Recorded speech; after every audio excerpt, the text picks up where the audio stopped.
Tout le monde pense que Trump est fou d'imposer des tarifs de 145% sur les produits chinois.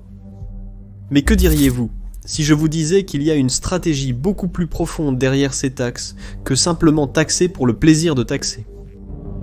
Et si Trump essayait de désamorcer une bombe à retardement qui menace non seulement l'économie américaine, mais le monde entier? Pour comprendre ce qui se cache derrière ces tarifs, je dois vous montrer quelque chose de très important. L'année était 2001. La Chine a rejoint l'Organisation mondiale du commerce. À cette époque, le gouvernement chinois a fait une grande promesse d'ouvrir son marché intérieur de milliards de consommateurs à l'ensemble du monde et de jouer le jeu dans les relations commerciales. Ça avait l'air d'une bonne affaire, non? Sauf que la promesse n'a jamais été tenue. Dès que la Chine a été acceptée à l'Organisation mondiale du commerce, elle a commencé à mettre en place un système que peu de gens ont remarqué.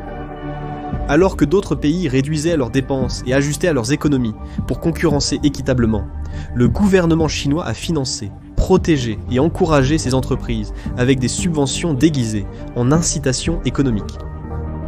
Le but. Simple et effrayant. Pour conquérir des marchés entiers. La Chine s'est transformée en ce que beaucoup ont appelé l'usine du monde, et cela s'est produit en un temps record.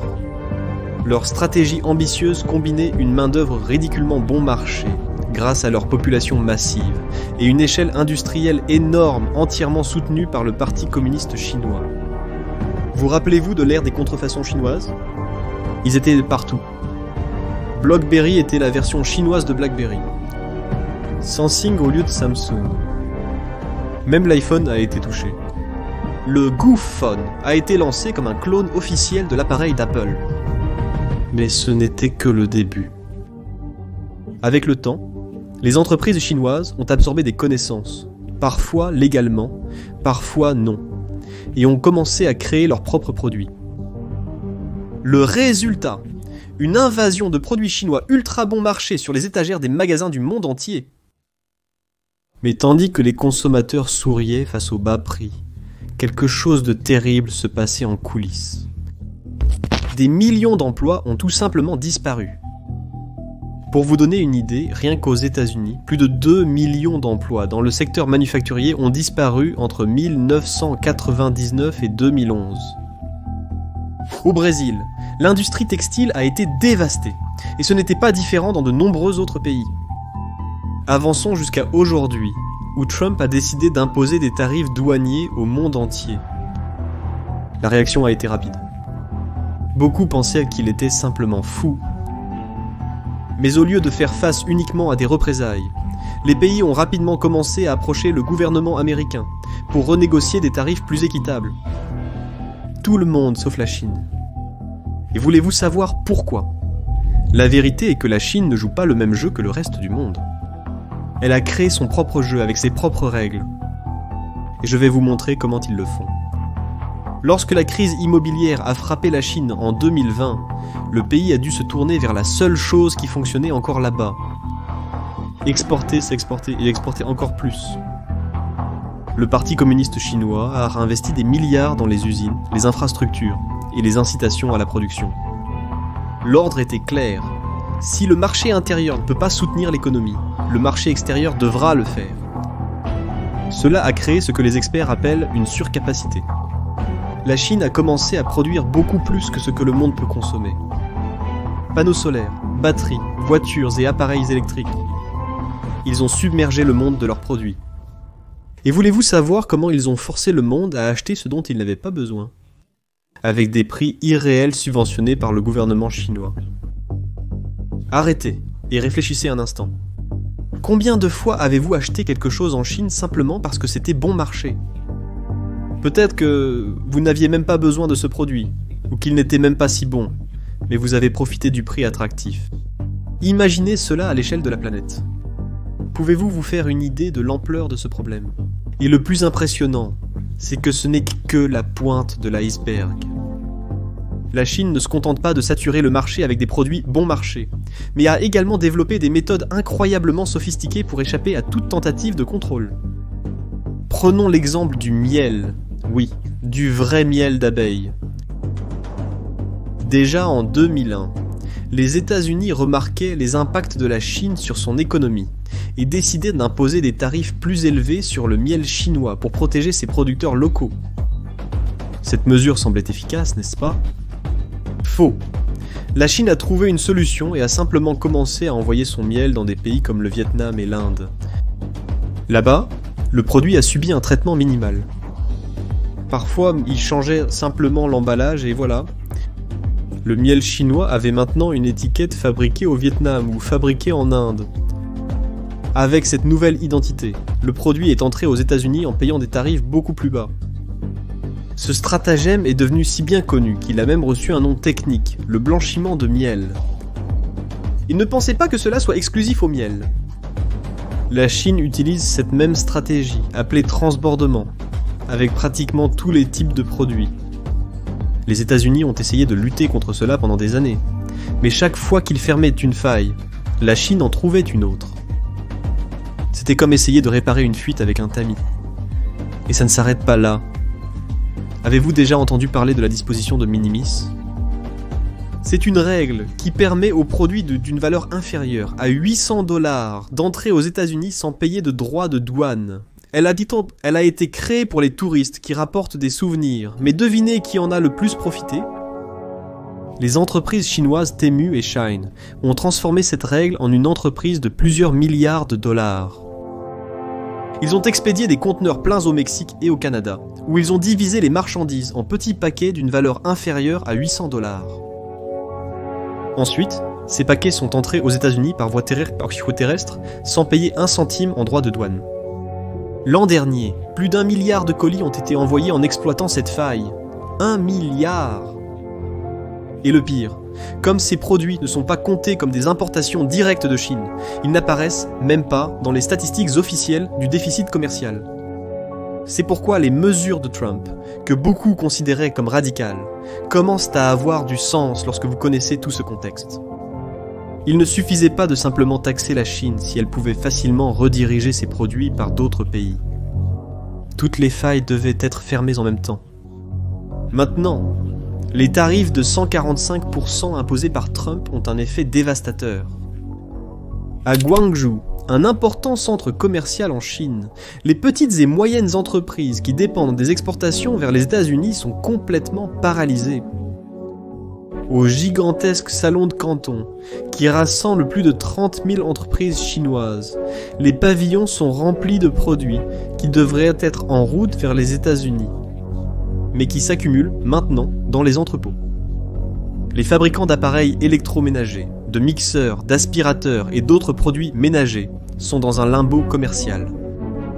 Pour vous donner une idée, beaucoup de ces entreprises ont la moitié ou plus de leur production destinée au marché américain. Avec les tarifs, le prix final de ces produits aux États-Unis serait si élevé qu'ils ne pourraient tout simplement pas être compétitifs. Le résultat ? La production a été arrêtée et les marchandises ont été emballées. À Nanjing, une usine Volkswagen a fermé après 16 ans de fonctionnement, laissant des centaines de travailleurs au chômage, dont beaucoup n'ont pas été payés.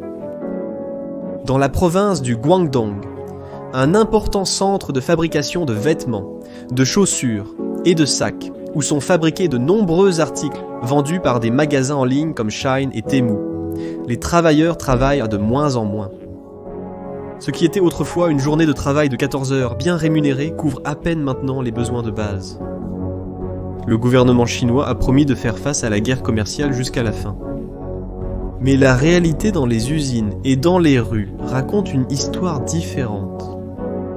De nombreuses entreprises cherchent ardemment de nouveaux marchés. Europe, Arabie Saoudite, même la Russie. Mais remplacer un marché qui achète plus de 400 milliards de produits par an n'est pas une tâche facile. Cette guerre tarifaire a été initiée par le côté américain et la Chine a pris les contre-mesures nécessaires pour protéger ses droits et intérêts légitimes, ainsi que l'équité et la justice internationale qui sont tout à fait raisonnables et légales. La Chine a toujours maintenu qu'il n'y a pas de vainqueur dans une guerre commerciale ou tarifaire. La Chine ne veut pas se battre, mais elle n'a pas peur de se battre non plus. Officiellement, le gouvernement chinois dit qu'il peut survivre sans les États-Unis. Après tout, le pays compte 1,4 milliard de personnes. Théoriquement, un énorme marché interne. L'économie de la Chine est comme une grande mer, pas comme un petit lac. La mer a des moments d'eau calme et aussi des moments de tempête. Sans tempête, ce ne serait pas une vraie mer. Les tempêtes peuvent détruire un petit lac, mais elles ne peuvent pas abattre la mer. Les autorités chinoises ont essayé de stimuler la consommation intérieure pour compenser la baisse des exportations. Mais cela ne fonctionne pas comme prévu. Une grande partie de la classe moyenne chinoise a investi ses économies dans l'immobilier pour voir les prix chuter au cours des 4 dernières années. Maintenant, au lieu de consommer, ils préfèrent économiser. De plus, la Chine est toujours une économie orientée vers l'exportation. L'année dernière, les exportations représentaient environ la moitié de la croissance économique du pays. Selon Goldman Sachs, entre 10 et 20 millions de Chinois travaillent uniquement à la production de biens pour les États-Unis. Le pays a développé des usines spécifiquement pour servir le marché américain, avec des travailleurs formés à cet effet. Comme l'expliquent les économistes, nous, les consommateurs américains, pouvons déplacer notre demande vers d'autres pays. Mais les usines chinoises ne peuvent pas bouger. Elles sont coincées là où elles sont. Et le reste du monde, eh bien, il semble qu'il se réveille enfin. La Commission européenne, par exemple, a déjà augmenté les tarifs sur les voitures électriques chinoises et enquête officiellement sur les subventions chinoises dans divers secteurs. Le Japon a un plan pour ramener une partie de sa production industrielle. L'Inde offre des incitations fiscales aux entreprises pour qu'elles quittent la Chine et s'installent là-bas. Même le Brésil commence à discuter, bien que timidement, de certaines façons de protéger son industrie nationale de l'invasion des produits chinois. Pour la première fois en décennies, le monde entier fait face à la Chine, non seulement avec des mots, mais avec des actions concrètes. La guerre commerciale est devenue une réponse mondiale conjointe. Il ne s'agit pas seulement d'imposer des taxes sur les produits. Il s'agit de redessiner l'économie mondiale pour ne pas dépendre de ceux qui jouent mal depuis si longtemps. Et si cette tendance se poursuit, le modèle chinois devra changer, ou le pays se brisera. Après avoir su tout cela, peut-être que la folie de Trump n'est pas si folle après tout. Il a de bonnes raisons de protéger l'économie de son pays. Et vous, qu'en pensez-vous? Pensez-vous qu'il est simplement fou, taxant toute la planète sans pitié? Ou Trump a-t-il raison dans son approche agressive contre la Chine? Donnez-moi votre avis dans les commentaires. Une chose est sûre, cette guerre commerciale va changer fondamentalement la façon dont le monde fait des affaires, et nous serons tous affectés d'une manière ou d'une autre. Cette guerre commerciale ne concerne pas vraiment les taxes. Il s'agit de la domination du commerce mondial et de la survie économique de l'Occident dans les décennies à venir. Si vous avez aimé ce contenu, n'oubliez pas de laisser votre like, de vous abonner à la chaîne et d'activer la cloche de notification pour ne pas manquer nos prochaines vidéos. À la prochaine fois!